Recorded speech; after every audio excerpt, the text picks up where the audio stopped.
Hey, well, what's going on, guys? Gamerdude back once again with another episode in our Just the Facts series. So, first of all, I want to open this episode by saying to my entire community and the entire world, I hope you're staying safe and keeping well. We are all in this together and must adhere to the guidelines the governments of the world have set out for us, or this virus just really isn't going to be going away anytime soon. You know, speaking of that, while I support the protests that are going on in the US right now, the world is getting involved in on it now as well, and it's just a bad case of you're all clumping together, you're giving the virus an excuse to reproduce, and unless you want to go into another global lockdown, please just show your support from home. You know, protest from home, protest on the internet, share on social media. That's what it's there for. So I would also like to pass on my deepest condolences to my entire community and to anyone watching in the future who may have lost a loved one due to the C virus. You know, I know what you're going through. My gran came down with it, and I just know how it feels to be waiting for that inevitable phone call that your loved one has passed away. I mean, thankfully, my gran's home. She's happy. She got over it. Tough, you know. She's a tough old lady. You know, you can't beat her. You can't beat her. So a positive outlook has arisen in the Maryland of gaming. It would appear that even in the midst of a deadly global pandemic, Sony executives aren't afraid of cold. That's right, as you can see from the title, Sony are confident that the ongoing pandemic will not delay the coming of the next generation. I don't suppose they could put a delay on the apocalypse though, could they? You know, a next generation of consoles is going to be no good if there's an apocalypse and we have no power to use them. But yeah, you guys see where I'm coming from there. But anyway, this was globally announced news on none other than BBC News. So maybe you've heard it, maybe you haven't, but I'm going to be basing this episode on the entire article, questioning it, asking you, my community, how you feel about this, and if you think it's a good idea for Sony to look so brightly at the future when the world is on the brink of yet another lockdown. So yeah, that being said, on with the show. Now, before I begin reading the article, let me know what you think about the music in the background. You know, I've added a bit of music in the background because I've been watching some of my older Just the Facts videos back, and they've been a little bit bland. You know, just watching the gameplay and listening to me talking, it's a bit bland. So just let me know what you think of the music, if you can hear it properly. If it's terrible, then I'll just not do it again. Anyway, so this coming directly from the BBC News article. Gamers across the world are about to get their first look at what the PlayStation 5 can actually do. The successor to the PlayStation 4 and to one of the best-selling consoles ever made is due out later this year. And speaking on Radio 1 Newsbeat, for those of you living in the States, Radio 1 is a popular radio station in the UK. PlayStation CEO Jim Ryan says, fans will see it in action in less than a week. So maybe they're going to be releasing the first gameplay trailer for a game. Maybe they're going to be releasing the first actual pictures of it. That would be cool. Maybe they're actually going to be just showing us proper specs instead of talking about them. So they're going to be showing us what the thing looks like, what it can do, how much hard drive space it's got, what the HDD can do. If you're going to need an external drive, you probably will, because games are going to be getting bigger and bigger, as we've seen with Red Dead and Last of Us 2 being 100 gig now. So yeah, no doubt you're going to need an external drive. But yeah, basically we're going to see something, we're going to get some real facts, and it won't all just be speculation and talk. So with major conventions and events cancelled worldwide due to the ongoing C virus, Mr. Jim says he wants to find a way to give the PlayStation community a little bit of a jolt. So basically he wants to zap us all. He wants to zap us all while we're sleeping. He wants to scare us by cropping around a corner in a creepy mask. He wants to give us something we can all admire and look forward to, given this deadly time, really, because, you know, with everything that's going on, I don't know if you're watching in the future and you've lost a loved one, once again, condolences, but, you know, if you're a gamer, then you might be seeking the attention of a game to deal with your loss. You know, you could be playing a fighter game or a shooter game to take out your anger and frustration, you know, wishing it was you that passed on instead of your loved one. Because that's what a lot of people have been saying. The people are basically saying, well, it's basically a PS4 Pro. You know, it's the PS4 Pro, but with another Pro. And, you know, Sony want to basically debunk that and say, well, screw you guys, you're all wrong. I mean, the controller for it definitely looks decent. I mean, I've rewatched all the stuff that we have seen so far, including the controller. It looks a little bit weird, you know, compared to the PS4 pad. It does look really weird. It's very weirdly shaped, you know. It's kind of shaped like a boomerang, if you think about it. I mean, but that's because of all the new technology that's in it. I mean, I know for one thing, instead of the traditional vibrational analog sticks, it's got something different. Say if you're playing a game like Grand Theft Auto, for example, and you're driving on half the car's on the road and the other half is on rough terrain. On one side of the pad, it will feel smooth. On the other side of the pad, it will feel rough. You will feel it in your hand. So basically, you will feel the adaptive terrain through the games in the pad. And it's the same with the R2 and L2 buttons. You will feel the tensile strength if you're pulling back on a bow and arrow, or if you're trying to cock a rifle. You will feel the tensile strength in the triggers, which is a really cool feature. It's something we've never seen before. It's daring, but it's something that's new, and it's something that us gamers can enjoy. But my only concern, my only worry with something like this is the fact that it may be very easily breakable. Now, if it's easily breakable, then that's going to be a problem, because PlayStation 4 pads on the market still right now are £50. And that's still a lot of money for a console that's quite a few years old now. So the same thing's going to be said for the PS5. If the pad breaks, you're going to have a bit of trouble. You know, because you've just spent so much money on this next-gen hardware, and then you find a couple of weeks later the pad's broken, and you need to spend more money to buy another one. And they might not even release pads on the market for 3 months after the console releases. You might only be able to get a pad with the system when it's released to begin with. So if your pad breaks, you've got to send your whole system back, which sucks, you know, because you're going to lose everything. But yeah, continuing on with the article, Mr. Jim says normally they would be in Los Angeles in some auditorium with 2,000 people or more. Jim tells Newsbeat, talking about PlayStation, would usually make big announcements. And you'd be able to cut the adrenaline and the testosterone with a knife. I mean, yeah, I suppose he's got a point there. And he goes on to say, we've got to find a way to do that and give the community a bit of a jolt. So basically what he's saying here is, because they can't do this in front of a live audience, because they can't do this at a convention, they're going to have to find a way to bring the magic that it would bring in a place like that to a screen with millions of people watching and commenting instead of physically being there. You know, they're going to have to speak to us as if we are still there in front of them. And that's not going to be easy, because, you know, they're going to be isolated in a room themselves. So that, you know, there's going to be background noise, there's going to be dogs barking, there's going to be interference on the microphone, there might be a connection issue. So they've really got to pull the fingers out of their ass for this one. But when you guys watch the show next week, I think you'll see that they may actually be able to pull it off. That's just by reading on this by reading on this post anyway.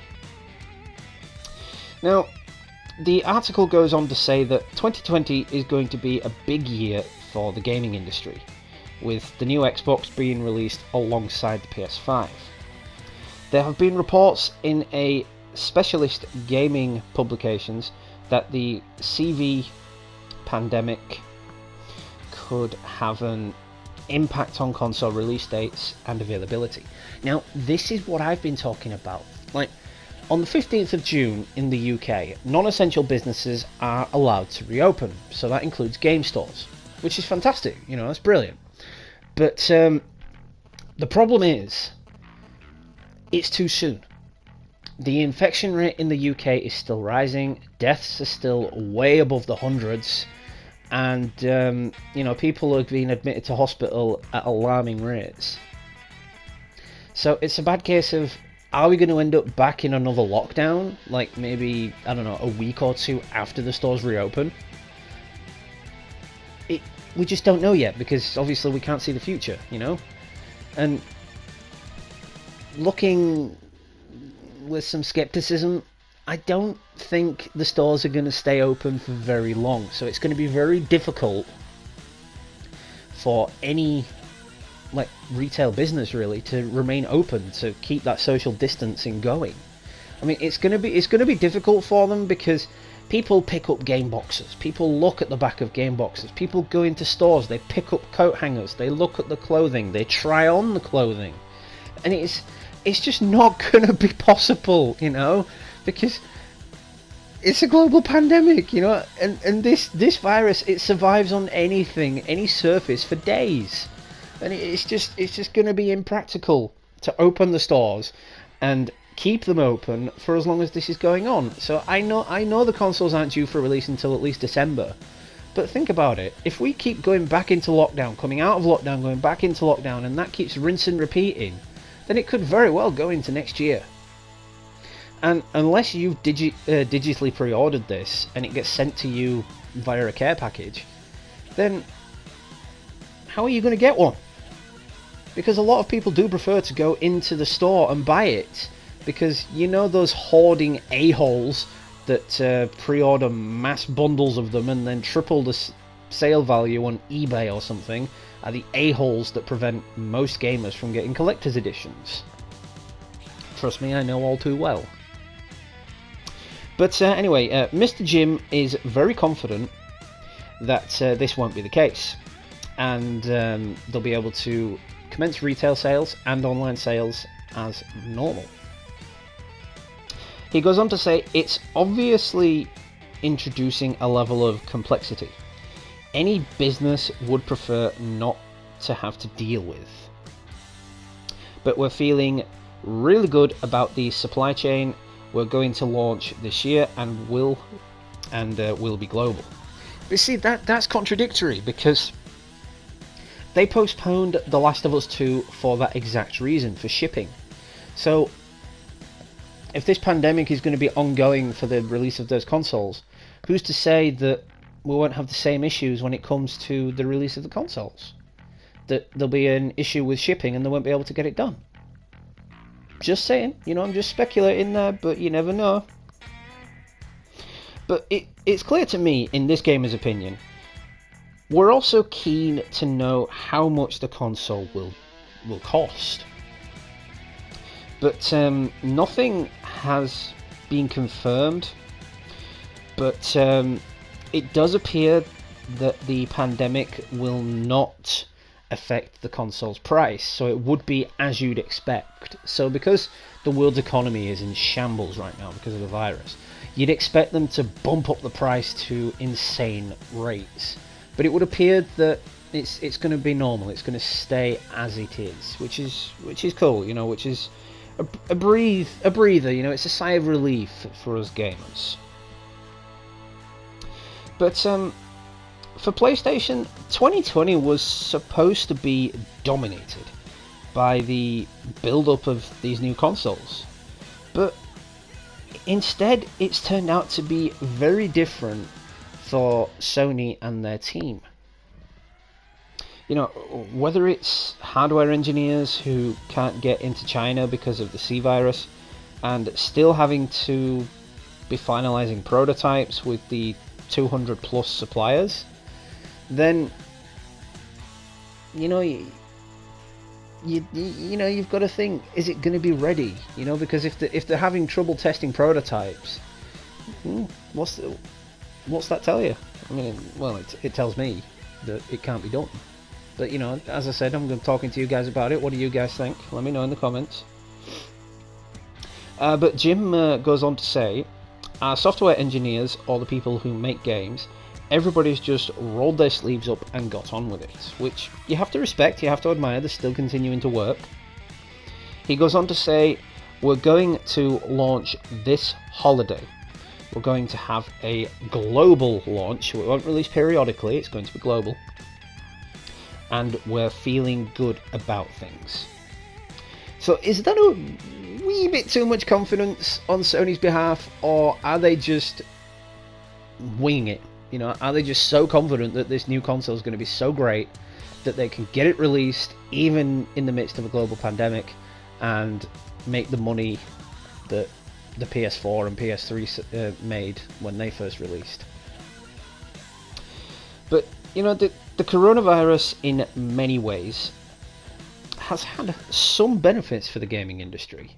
And I know that sounds awful for me to say, but it all comes down to the money. You know, because people have been locked inside, they're buying the DLCs, they're downloading games digitally, which is what gamers love. I bet it's like a cartoon right now. They've got dollar signs in their eyes, you know. But speaking on that, you know, sales of games and consoles have reportedly gone way up. And more people have turned to gaming as a way to pass the time whilst being locked down. But the last few months have also provided serious challenges for the industry. So the benefits aren't outweighing the flaws, let's say. Obviously, it's a terrible time with the world experiencing all sorts of different things right now. So you need to keep a sense of perspective when you're talking about video games. Mr. Jim goes on to say, it's been a roller coaster year. We realised quickly we needed to spend more time than we'd anticipated on the existing PS4 community. Millions were at home and locked down with nothing to do but play. So basically, you know, he's been looking to the current generation as well as the next generation. But because that's not out yet, he's been looking at what people know. You know, he's been trying to get what people know in a better light, you know, to make it a better experience for gamers. I don't know what that entails. Maybe it's a couple of software updates, maybe it's a couple of game updates, a couple of extra game remasters. I don't know yet. But what I do know is he's definitely been keeping it on the get-go. So already 2 PlayStation exclusives have been delayed this year, and independent developers have been struggling financially as well due to the C virus. As we know, The Last of Us was supposedly postponed because of the virus, and they had trouble with shipping and getting it distributed to people. But Mr. Jim says PlayStation stepped in to help with emergency cash. Many of these are not businesses, they're small groups of people who often don't have any money. They live hand to mouth. Some of them been working on a game for a couple of years and are within sight of the finishing line, and then it all kind of blows up in their faces because of the C virus. But while the success of the new console is the focus for Mr. Jim and the team at Sony, they are definitely keen to stress they've not forgotten about PlayStation 4 owners. Mr. Jim explains, just look at the maths. If we've got 100 million PS4 owners right now, the majority of those will not buy a PS5 for a couple of years. I am one of those. I am not going to buy a PS5 or ask for a PS5 for Christmas, because most likely that's what will happen. I'll get one for Christmas. Yeah, I'm still a big kid. Sue me. Anyway, it's me personally, I'm not going to get one for at least a year, maybe 2, because I still think the PS4 has much to dish out. I still think it's a baby. You know, it's still got room to grow.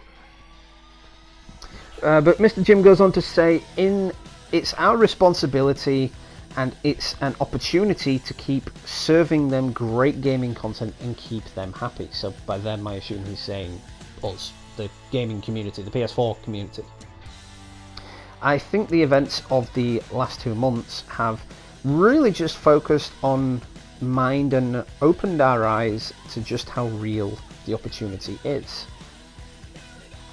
So yeah, that's it for the article. That's the whole article. I'm sorry this video is a little bit longer, but you know, it was a big article.